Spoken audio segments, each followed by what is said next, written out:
Bayangkan, besok adikmu harus pergi sekolah. Seragam sudah dikenakan dengan rapi, tas sudah dipakai. Namun, muncul satu masalah.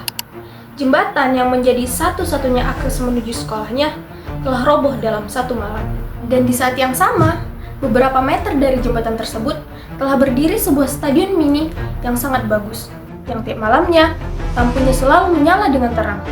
Maka, pertanyaannya bukan lagi apakah stadion tersebut bagus atau tidak, tetapi siapa yang memutuskan bahwa stadion tersebut lebih penting dari sebuah jembatan? Halo, perkenalkan, saya Intan Kamila dari Ilmu Politik B dengan NIM 250906058. Hari ini kita akan membedah kasus Desa Makmur, sebuah desa yang kehilangan sesuatu yang jauh lebih penting daripada sebuah jembatan. Mereka telah kehilangan sesuatu yang sangat penting, yaitu suara masyarakat dalam proses pembangunan. Di atas kertas, sebenarnya Pak Andi selaku kepala desa telah melakukan yang namanya musyawarah desa.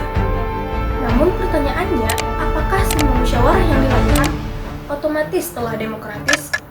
Tentu saja jawabannya tidak. Dalam rapat desa, warga, baik itu ibu-ibu, petani, apapun golongannya, telah mengusulkan bahwa dana desa seharusnya digunakan terlebih dahulu untuk membangun jembatan yang telah roboh. Alasannya cukup sederhana.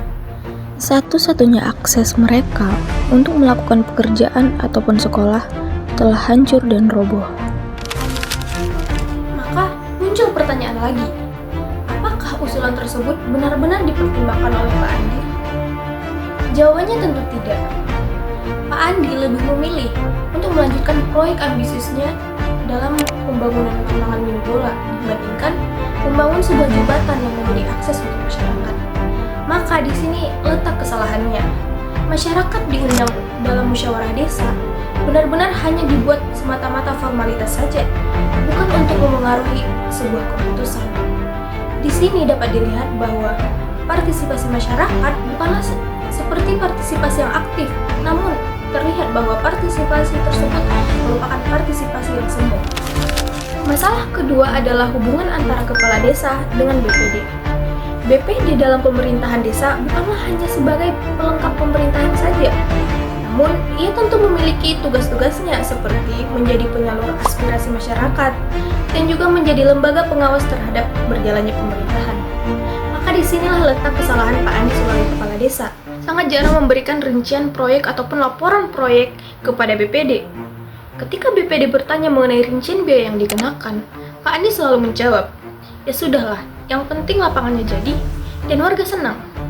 Kalimat ini tentu saja sangat sederhana, namun dalam tata kelola pemerintahan ini berakibat buruk dan menjadi tanda-tanda keburukan.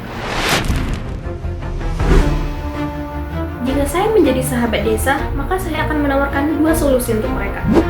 Yang pertama, pemerintah desa harus melaksanakan yang namanya musyawarah desa darurat. Namun, musyawarah kali ini harus melibatkan BPD, tokoh masyarakat, kelompok perempuan, petani, dan perwakilan pemuda untuk menentukan langkah penanganan jembatan yang roboh. Karena kebutuhan desa yang paling mendesak saat ini bukanlah lapangan mini bola, tetapi akses pemulihan untuk masyarakat.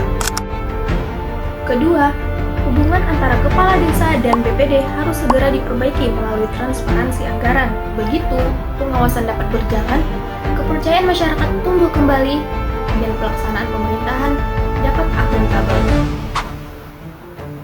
Dari kasus Desa Makmur, kita dapat mempelajari satu hal penting.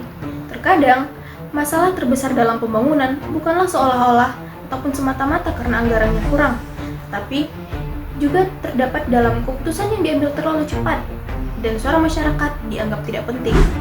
Namun, dalam pembangunan tidak hanya digantungkan pada hasilnya saja, tetapi pada prosesnya juga, di mana akuntabilitas dan transparansi itu sangat diperlukan untuk membangun kembali kepercayaan masyarakat.